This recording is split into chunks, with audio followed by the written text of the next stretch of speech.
Magic pin से पैसा refund नहीं आया, क्या करें? आपने मैजिक पिन से प्रोडक्ट ऑर्डर किया था बट आपने उस ऑर्डर को कैंसिल किया है, लेकिन आपको पैसा रिफ़ंड नहीं आया। तो अब इस केस में क्या करेंगे, इस वीडियो में मैं आपको बताऊंगा।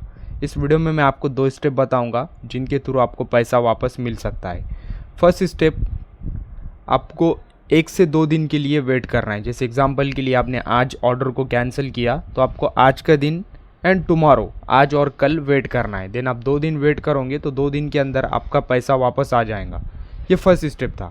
देन दूसरा स्टेप, आप 2 दिन वेट कर लेते हो, 2 दिन के अंदर फिर भी पैसा वापस नहीं आता है तो आपको दूसरा स्टेप फॉलो करना है। आपको मैजिक पिन के कस्टमर केयर को कॉल करना है या कस्टमर केयर को चैट करना है या उन्हें मेल करना है। तो आप 3 तरह से मैजिक पिन के कस्टमर केयर से बात कर सकते हो। फर्स्ट, आप कस्टमर केयर को कॉल कर सकते हो, दूसरा मेल कर सकते हो, तीसरा चैट कर सकते हो। तो अब इन तीनों के थ्रू आपको एक मेथड चूज़ करना। देन आप कस्टमर केयर से बोल सकते हो मुझे रिफ़ंड नहीं मिला।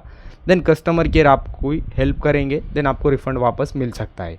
वीडियो इन्फॉर्मेटिव लगा तो लाइक करना।